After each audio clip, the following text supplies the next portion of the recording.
أعوذ بالله من الشيطان الرجيم. بسم الله الرحمن الرحيم. وجاوزنا ببني إسرائيل البحر فأتوا على قوم يعكفون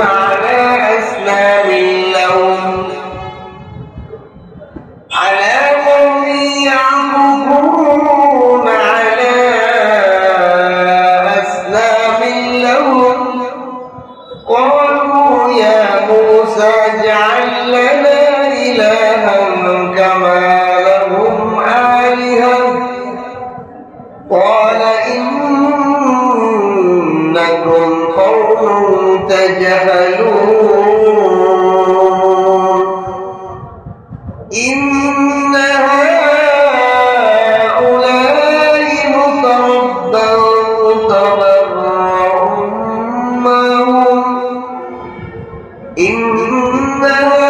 هؤلاء متبر ما هم فيه وباطل ما كانوا يعملون قال غير الله أبغيكم إلها وهو فضلكم على العالمين وإذ أنجيناكم من آل فرعون يسومونكم سوء العذاب يقتلون أبناءكم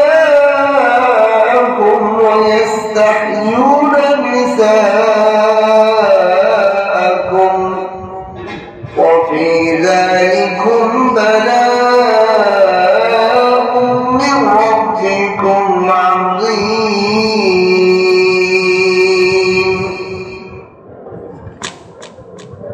ووعدنا موسى 30 ليلة وأتممناها ب10 فتم ميقات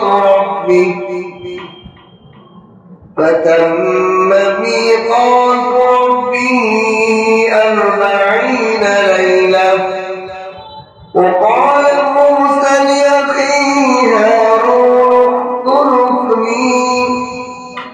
هارون اخلفني في قومي وأصلح ولا تتبع سبيل المفسدين ولما جاء موسى لميقاتنا وكلمه ربه قال رب أرني أنظر إليك قال لن تراني ولكن انظر إلى الجبل فإن استقر مكانه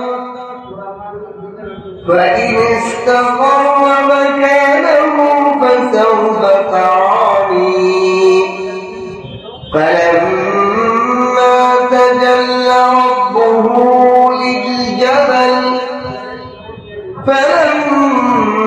تجلى ربه للجبل جعله دكا وخر موسى صعقا فلما فاق قال سبحانك تبت إليك وأنا أول المؤمنين قال يا موسى إني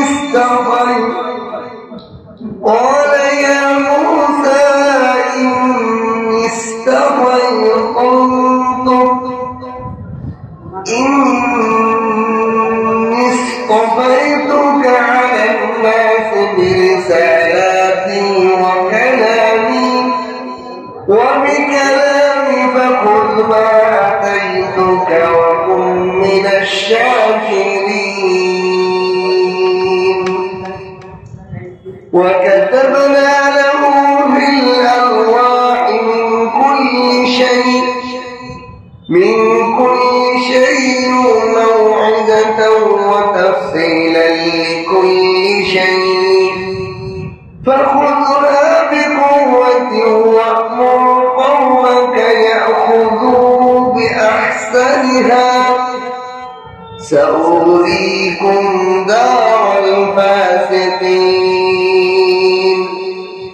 صدقت يا أرحم الراحمين.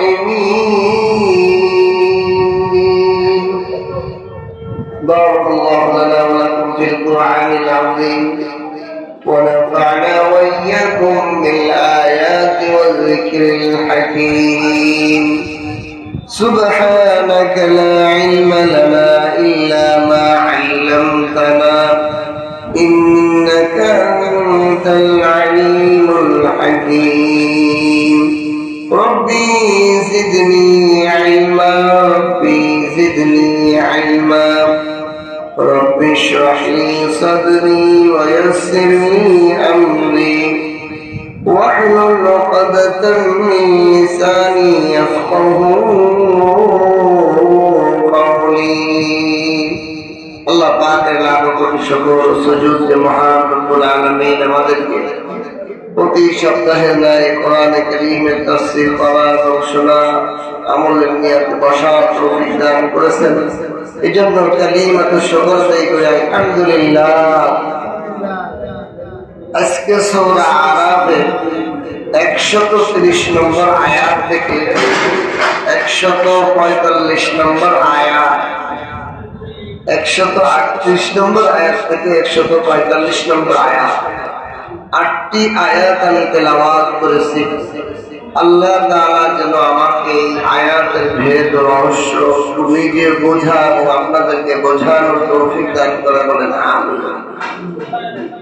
এই আয়াতগুলোর মধ্যে আল্লাহ তাআলা বনি ইসরাঈলদের মূর্খতা, জাহেলিয়াত, অজ্ঞতা, ইচ্ছা শক্তি, অকৃতজ্ঞতার কথা শুনেছে। প্রথম আয়াত আল্লাহ বলেন ওয়াজাওয়াজনা বিবানি ইসরাঈল আল বাহর। আমি যখন বনি ইসরাঈলদেরকে ফিরআউনের কবল থেকে, ফিরআউনের নির্যাতন, জুলুম, অত্যাচার থেকে তাদেরকে মুক্ত করে লোহিত সাগরের মধ্যে রাস্তা বানিয়ে, 12টা রাস্তা বানিয়ে দিয়েছে। তাদেরকে রাস্তাকে সমুদ্রের মধ্যে রাস্তা বানিয়ে তাদেরকে পার করে দিয়েছি, জুলুম অত্যাচার থেকে তাদেরকে স্বাধীন করে দিয়েছি। অথচ এই বনি ইসরাঈলরা যখন শত শত বছর ফিরআউনের জুলুম অত্যাচারে জর্জরিত হয়ে আল্লাহ পাকের অনুগ্রহে মুসা আলাইহিস সালাতু ওয়াস সালামের মাধ্যমে এই যে কেবল কিছুদিন হলো তারা লোহিত সাগর পার হয়ে চলে এসেছে, আর ফিরআউনকে তাদের চোখের সামনেই লোহিত সাগরের নাকানি নৌজবানি খেয়ে মারছে, তাদেরই চোখের সামনে। এত বড় অনুগ্রহ নিয়ামত আল্লাহ বলেন আমি এটা তাদেরকে ঘটানোর পরে فآتوا على قوم يعكفون على أصنام لهم। তারা এই লোহিত সাগর পার হয়ে যখন একটা সম্প্রদায়ের সামনে দিয়ে অতিক্রম করতেছিল, আর ওই সম্প্রদায়েরা মূর্তি পূজা করতেছিল নিজেদের হাত দিয়ে বানানো। মুফাসসির ইকরাম বলেন এই সম্প্রদায় ছিল কওমে আমালা, কেউ কেউ বলছে কওমে, এই কওমকে লাখুম সম্প্রদায় বলা হয়, তবে অধিকাংশ সম্প্রদায় বলে এরা হলো কওমে আমালা। এই কওমে আমালা কারা? তারা নিজেদের হাতে মূর্তি বানিয়ে মূর্তির পূজা করত, অনেক দেব দেবী বানিয়ে নিয়েছে, তার মধ্যে একটা হলো গরু পূজা করত। আল্লাহ বলেন আমি এই মাত্রই না তাদেরকে অনুগ্রহ করে ফিরআউনের কবল থেকে বাঁচাইলাম। তাদের চোখের সামনে তাদের উপর যারা জুলুম করছে ফিরআউনের সম্প্রদায়, তাদেরকে নাকানি চুবানি খাওয়ায় মারলাম। এত বড় অনুগ্রহ করার পরেই তারা যখন এই মূর্তি পূজার সম্প্রদায়ের পাশ দিয়ে অতিক্রম করে, তখন মুসা আলাইহিস সালামকে কি বলে, কত বড় নেমক খারাপ বলে, قالوا يا موسى اجعل لنا إلها। মুসা আমাদের জন্য একটা ইলাহ বানাই দাও, আমাদের পূজা করার জন্য একটা ইলাহ বানাই দাও। তুমি যে আল্লাহর কথা কও, সে আল্লাহর তো আমরা দেখতেও পারি না, শুইতেও পারি না। এই সম্প্রদায়ের মতো এরা যেরকম মূর্তি বানায় পূজা করে, আমাদেরকেও এরকম একটা পূজা এলা বানায়। قالوا يا موسى اجعل لنا إلها كما لهم إله آلهة। যেমনি ভাবে এই সম্প্রদায় তারা তাদের সৃষ্টিকর্তাকে দেবতাকে বানিয়ে পূজা করে, আমাদের একটা ইলাহ বানিয়ে দাও। বলে নাউযুবিল্লাহ। মুসা আলাইহিস সালাম বলেন ক্বালা ইন্নাকুম কওমুন তাজহালুন।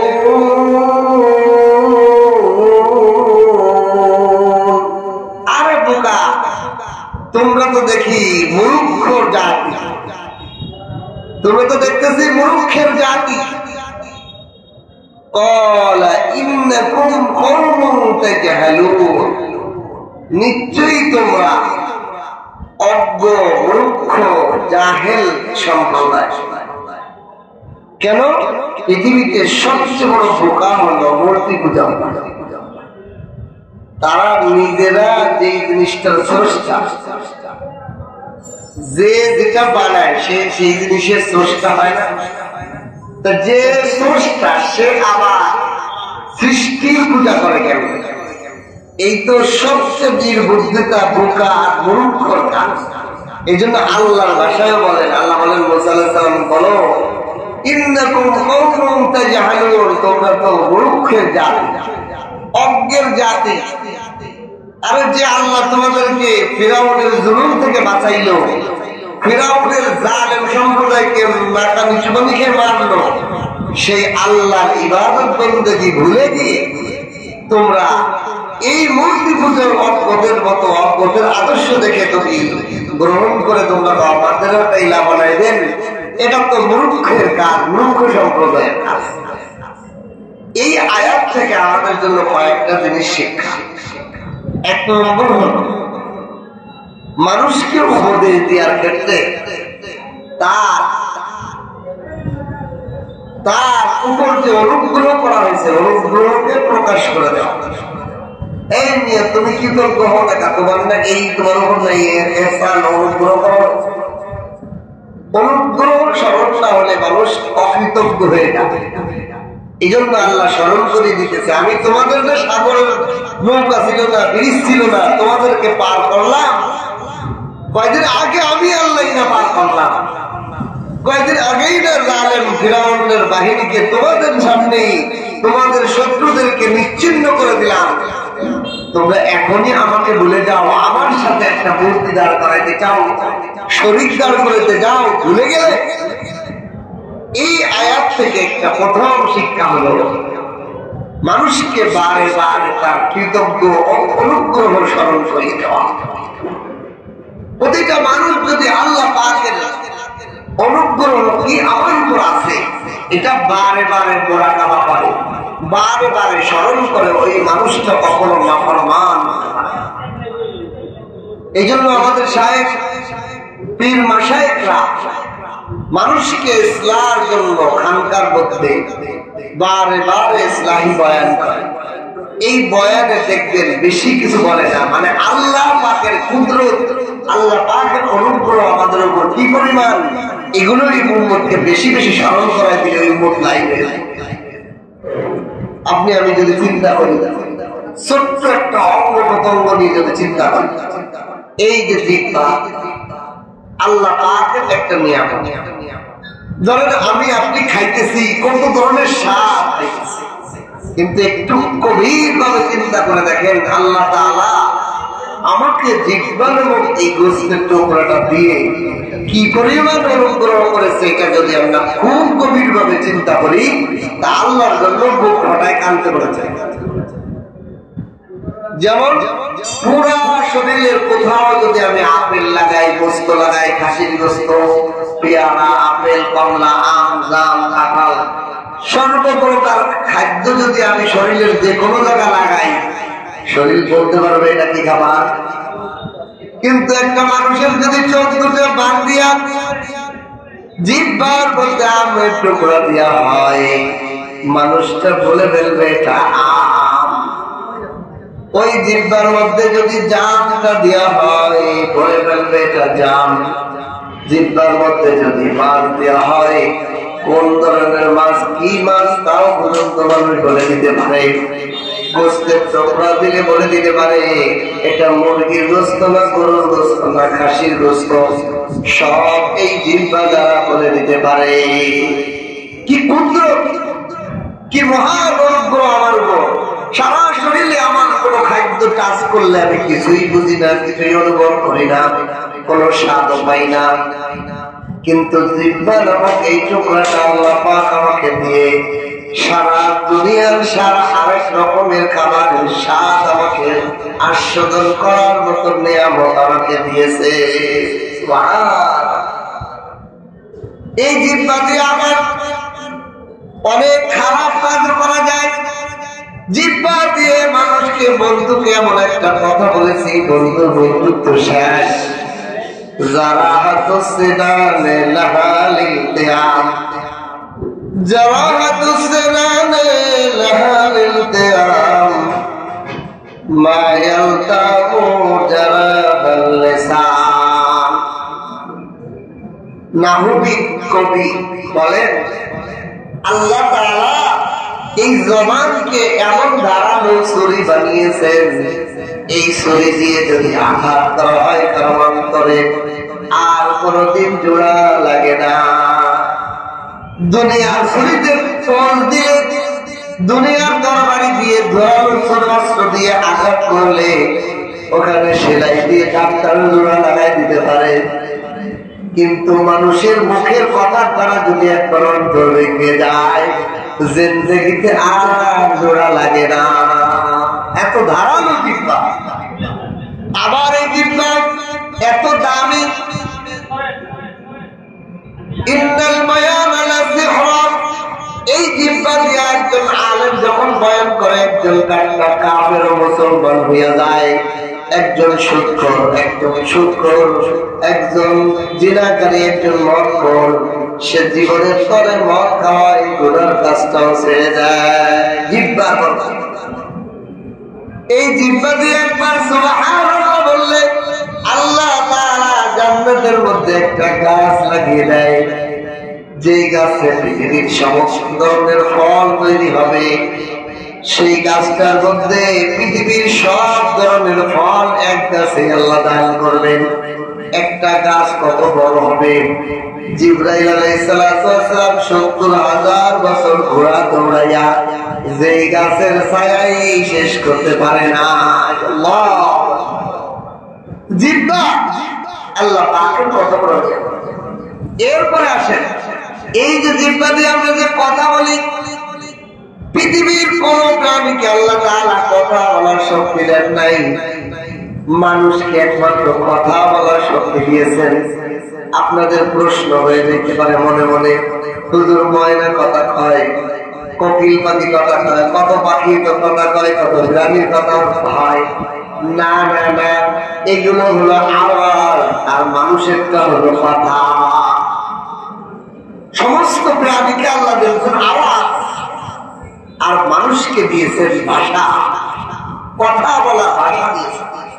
কিন্তু সমস্ত প্রাণীকে আওয়াজ দিয়েছেন, সে শব্দ করে, সে কথা বলতে পারে না। গরুর জন্য হাম্বা, ছাগলের জন্য ব্যাট আওয়াজ, একটা সংকেত চিহ্ন।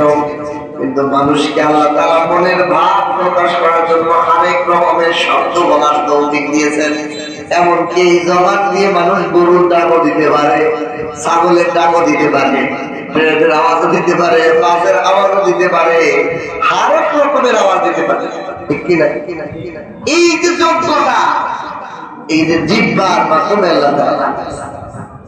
এখন দেখেন এই জিহ্বাটা আল্লাহ পাকের কত সেকেন্ডে সেকেন্ডে আল্লাহ পাকের কুদরত আমার এই জিহ্বার মধ্যে রয়েছে, যে আমি যখন কথা বলি আমার জিহ্বার মধ্যে অটোমেটিক একটা লালা আসে, জিহ্বার সব থাকে যেরকম বিজার। যদি কোনো মানুষ কথা বলার সময় তার জিহ্বা বেজে না, শোক না, তার দাঁতের সাথে লাগলে বিষাক্ত ব্যথা অনুভব হবে, কথা বলতে পারবে, গলা আটকে যাবে, গলায় কথা বেঁধে যায়। গলা শুকিয়ে গেল।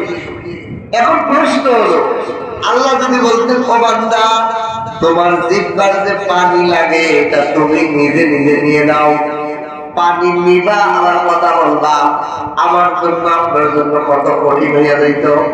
আল্লাহ বলেন না, আমার পানি একবারে এক গুলি নিয়ে নিলে কথাও বলা যায় না, কি বেজাল। আল্লাহ বলেন এই জন্য আমি বান্দা তোমার কাছে সব সময় হাজির। তুমি কথা বলা শুরু করছো, তোমার জিহ্বায় লালা বসা শুরু, আবার বেশি লাগা আসলে তোমার সমস্যা, আমি পর্যাপ্ত যতটুকু দরকার ততটুকু পাঠাই। তাহলে তোমার জিহ্বা দিয়ে তুমি এত কথা বলো যে মুহূর্তে মুহূর্তে তুমি কথা বলো, ওই মুহূর্তে মুহূর্তে আমি রব্বুল আলামিন তোমার জিহ্বার পাশে থাকি, তোমাকে লালা দেই, তোমার জিহ্বা যাতে ভেজা থাকে, তোমার যাতে কষ্ট না হয়, বেশি লালা যদি না হয়ে যায়, পরিমিত লালা আমি তোমাকে দান করি। ও বান্দা তুমি জিহ্বা দিয়ে কথা বলার সময় সারা দিনে একবার আমি মাওলারে আল্লাহ বলে ডাক দাও না। চিন্তা করে দেখছেন সারা দিনে একবার আল্লাহ, সারা দিনে জিহ্বা দিয়ে কত খাবার খাইলাম, কত খাবারের স্বাদ নিলাম, কিন্তু আল্লাহকে ডাকার স্বাদ তো নিলাম না। আল্লাহকে ডাকার স্বাদ, আল্লাহকে আহ্বান করার স্বাদ তো আমি নিলাম না।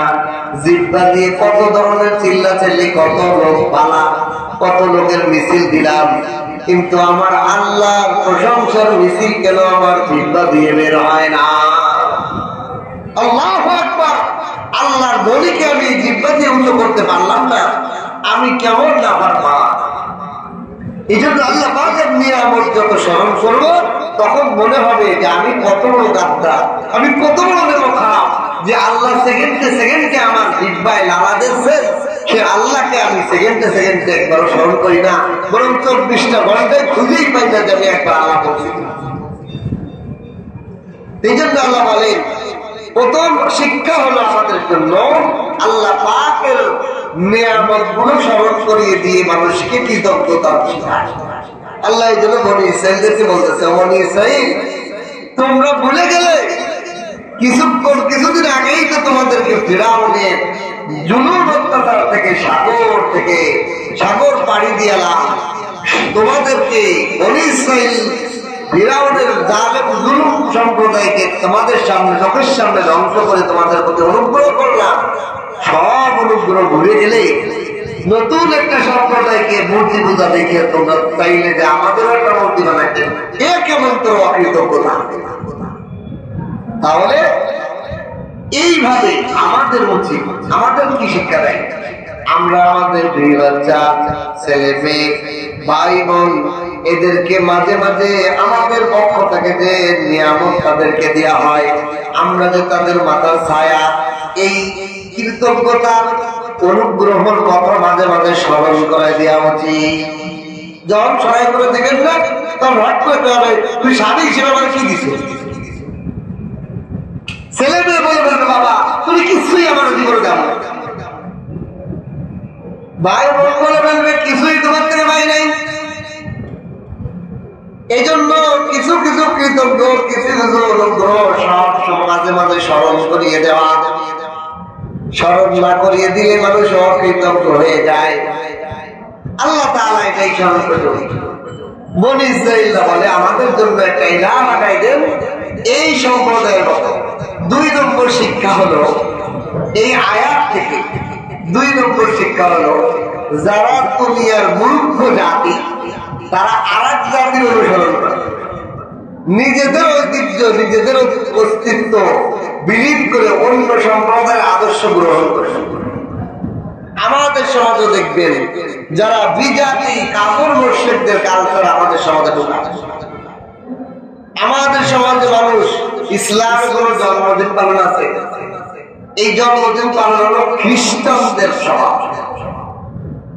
এরা ঈসা আলাইহিস সালামের জন্মদিন পালন করে, বড়দিন পালন করে। এই পৃথিবীর মুখে জন্মদিনের আবিষ্কারটা হয়েছে খ্রিস্টানদের। তাহলে একজন মুসলমান সে মুসলমানিত্ব দাবি করে কিভাবে জন্মদিন পালন করে?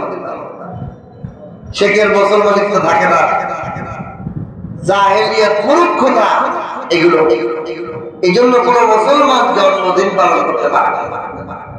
এই বনি ইসরাইলরাও আরেকজনের জিনিস দেখে নিজেরা করতে থাকে। আর আমি আরেকজন খ্রিস্টান সে জন্মদিন পালন করতে বলে আমার করতে আমি মুসলমান, আমার কি একটা ঐতিহ্য নাই?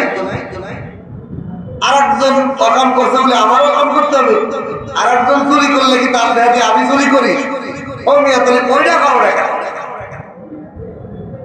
তুমি বিজাতির আদর্শ গ্রহণ করে ফেলতেছ, ওর দেখা দেখি। আরেকজন তো ডাকাতি করে, তুমি ডাকাতি করো। আরেকজন চুরি করে, জিনা করে, অন্য কিছু করো, তুমি এটা করো, ওই কথা তো করো। এজন্য কোন অন্য জাতি খারাপ আদর্শের কোন জাতির কোন কিছু গ্রহণ করা এটা হলো মূর্খতা, অজ্ঞতা। আর একজন শিক্ষিত মানুষ, একজন জ্ঞানী মানুষ যে কোনো জিনিস দেখলেই গ্রহণ করে না, বরং ভাবে এটা আমার জন্য উপকারী না অনুপকারী। এই হলো বাস্তব। জ্ঞানী লোক গ্রহণ করার আগে ভাবে এটা আমার জন্য না কার জন্য, এটা আমি কেন করবো। আর মূর্খরা পাইলেই গ্রহণ করে ফেলে। বনি ইসরাইলদের দেখেই বলে আমাদের জন্য এটা ইলাম, আমাদের জন্য এটা মূর্তি বানান। এই জন্য তারা যখন এটা বলছে মুসা আলাইহিস সালামের জন্য জবাব দিয়েছেন, قال إنكم قوم تجهلون।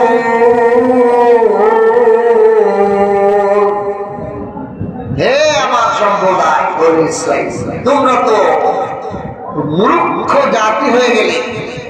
যে জাতি একটা নিজ হাতে মূর্তি বানাই সেই মূর্তি পূজা করে সেটা তোমরা চাও, অথচ তোমাদেরকে মহান রব্বুল আলামিন তোমাদের এক খোদা, সেই খোদা তোমাদেরকে ফিরআউনের হাত থেকে বাঁচাইলো, ফিরআউনকে তোমাদের চোখের সামনে ধ্বংস করলো, পৃথিবীর মধ্যে তোমাদের ওই যুগের শ্রেষ্ঠত্ব দান করলো, জমিনের প্রতিনিধিত্ব বানাইলো।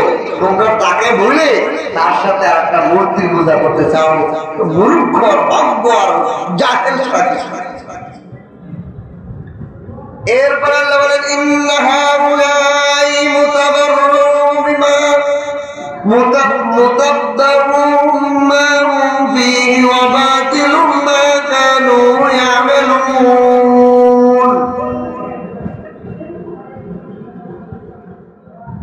নিশ্চয়ই এই সমস্ত লোক মুসা আলাইহিস সালাম বলতেছেন, এই তোমরা যে এই জাতি গ্রহণ করবা, এইটা যে গ্রহণ করতে চাচ্ছ, এরা তো ধ্বংসপ্রাপ্তের মধ্যে রয়েছে এবং তারা যা করছে কোনো ভিত্তি নেই, এটা বাকি।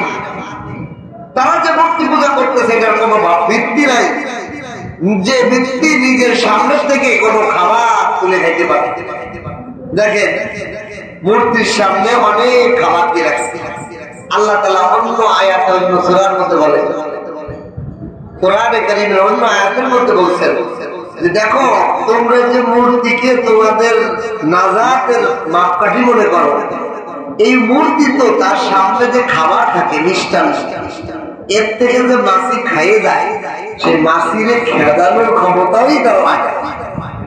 আর মূর্খ জাতি এই মাছিকে যে তাড়াবে, আমার খাবার খাস না, একটা মানুষ তো দাঁড়াইতে নেই, খাওয়ার মাছি হয়ে যায়।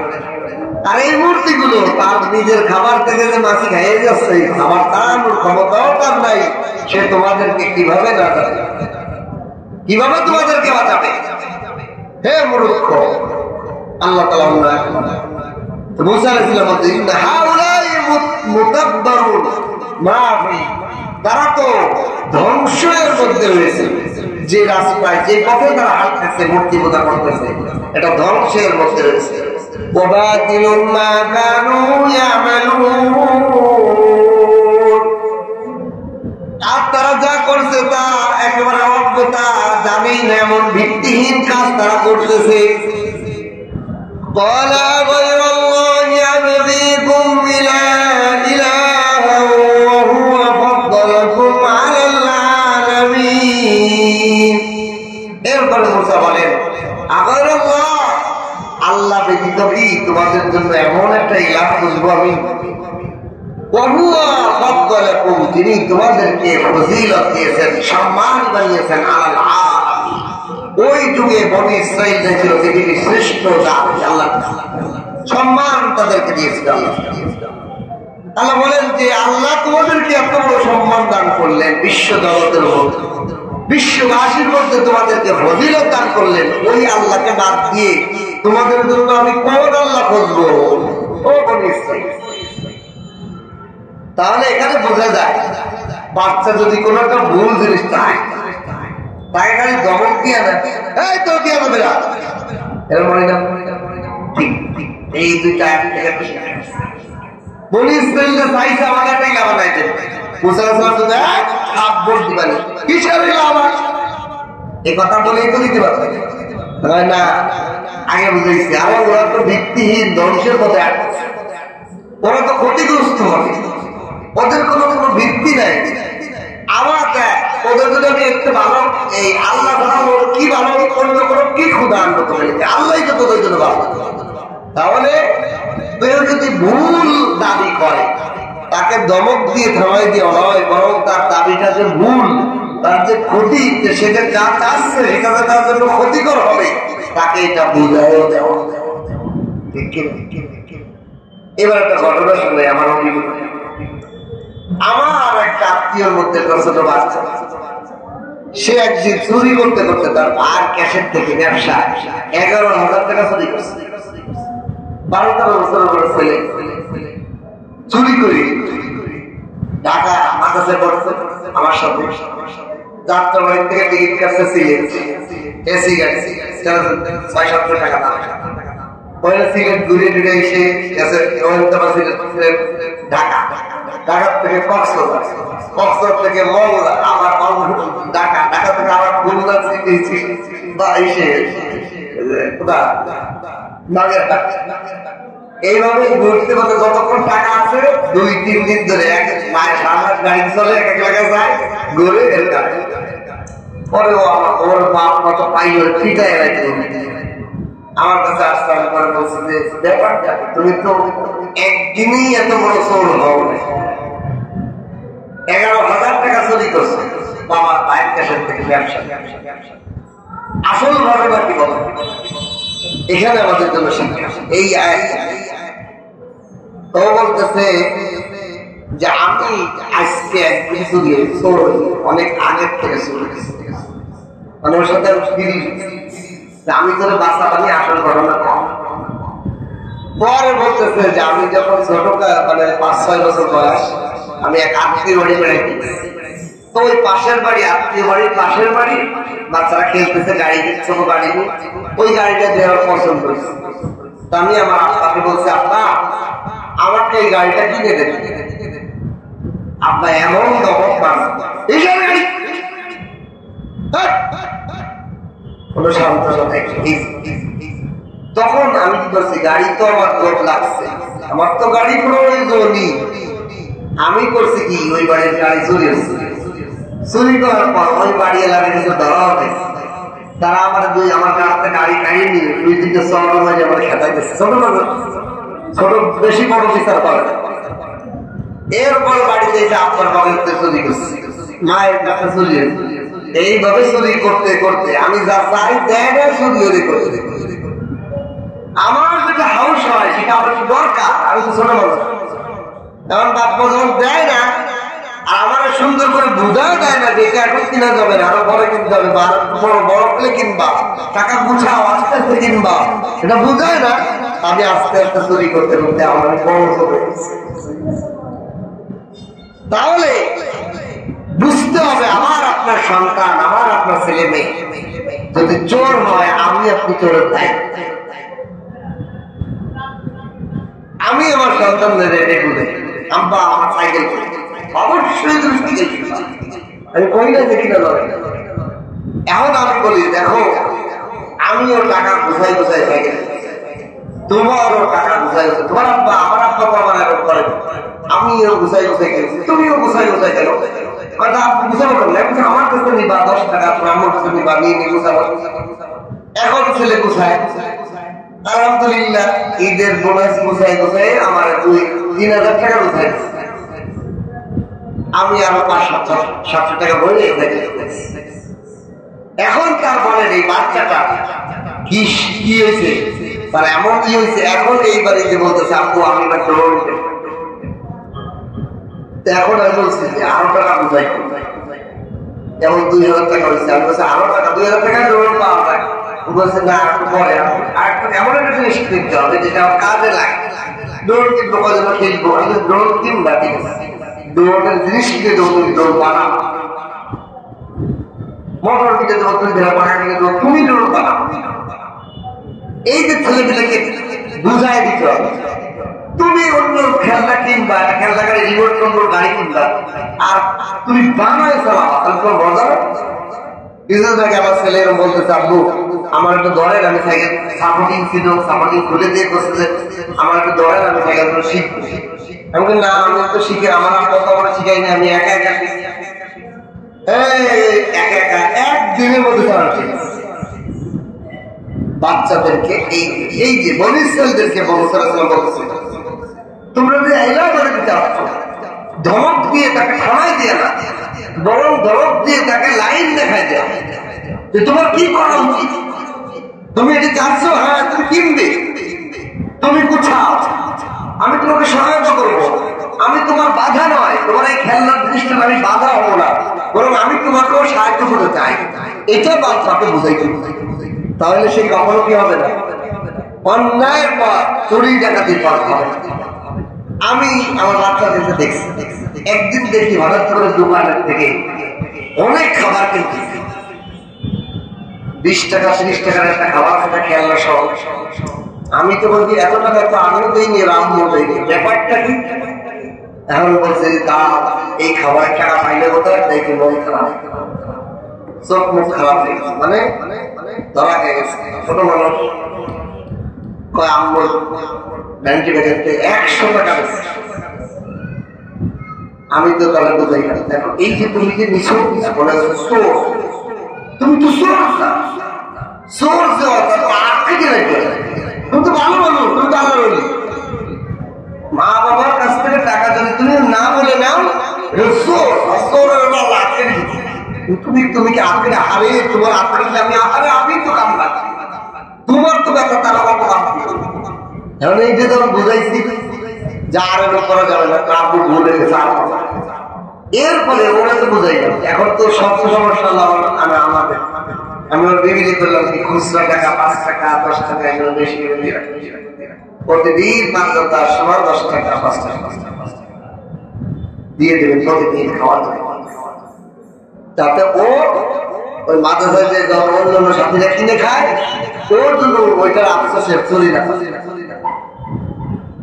এই জন্য বাচ্চাদেরকে কিছু কিছু গার্জিয়ান এগুলো খেয়াল করে, বাচ্চারা যখন স্কুলে যায়, মাদ্রাসা যায়, কারো কিছু আলাদা কিনে খেতে মনে চায়, তখন যখন দিব না, তখন মার বাংলাদেশ থেকে, বাবা মার বাংলাদেশ থেকে টাকা চলে।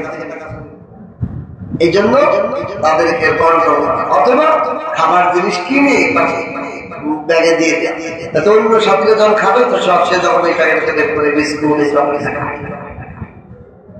কন্ট্রোলে রাখা। তো বনি ইসরাঈলদেরকে আল্লাহ তাআলা মুসা আলাইহিস সালাম বলতেছে, তোমাদেরকে দাওয়াত দিতেছি না, তোমরা একটা দাবি করছো, এটা তো বাতিল, এটা তো ভিত্তিহীন, আর তোমরা কি দাবি করতেছো? তোমরা এমন আল্লাহ বাদ, আমি আর কোন আল্লাহ তোমাদেরকে খুঁজে দেবো যিনি তোমাদেরকে এই জমিনের মধ্যে সবকিছু সম্মান দিয়েছে, তারে বাদকে তোমরা অন্য কারে তোমার সম্পর্ক বুঝাইতে। এরপরে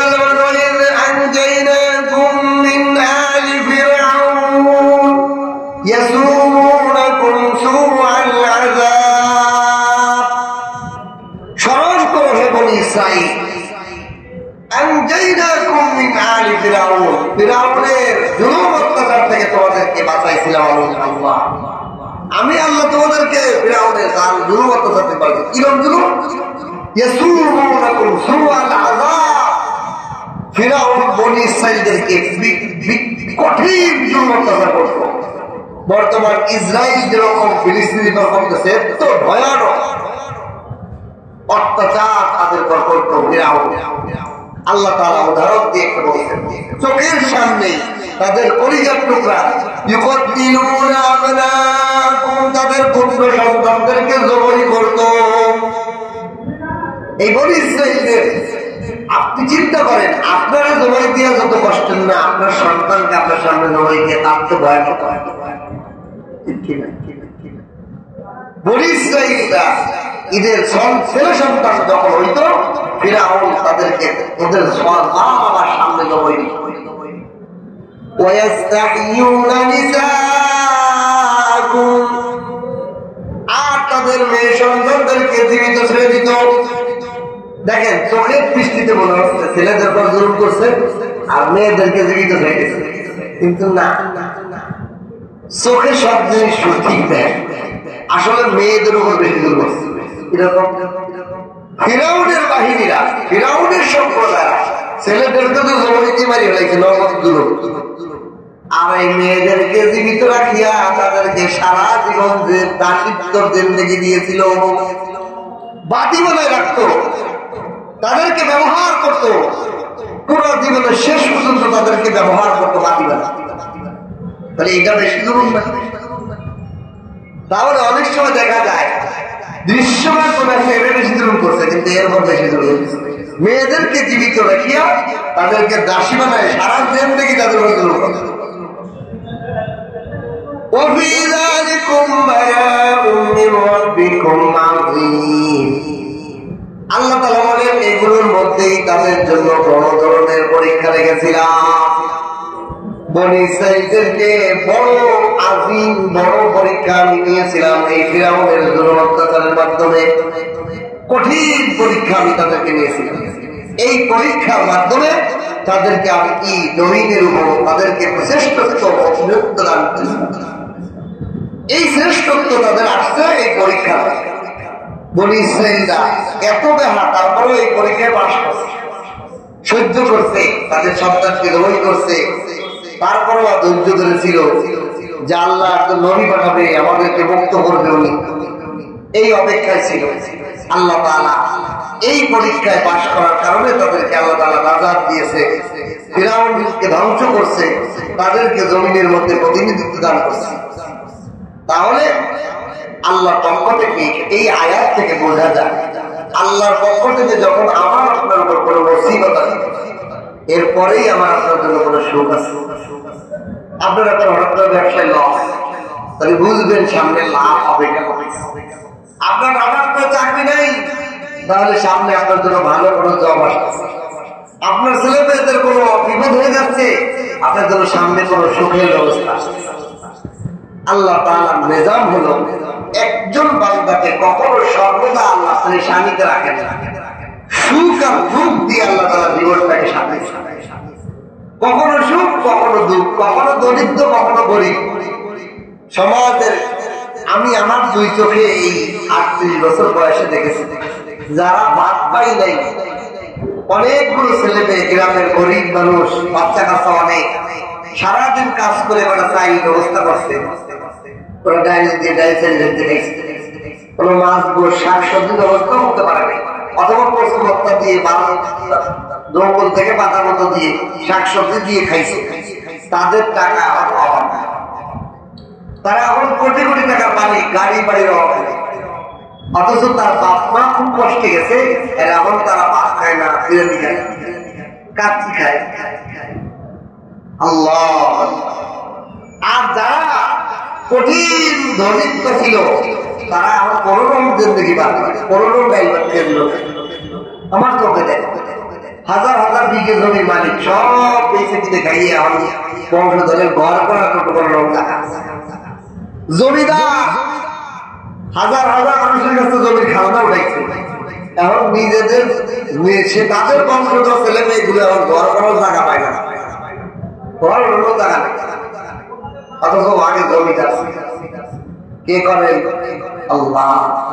বিপদ আপদ মুসিবত আমাদের জন্য পরীক্ষা, ধৈর্য ধারণ করা, আল্লাহ পাকের প্রতি কৃতজ্ঞ হওয়া, তাহলেই আমরা পাশ করতে পারবো। আল্লাহ তাআলা এই বনি ইসরাঈলের কথা আজকে এই পর্যন্ত। সুবহানাল্লাহ।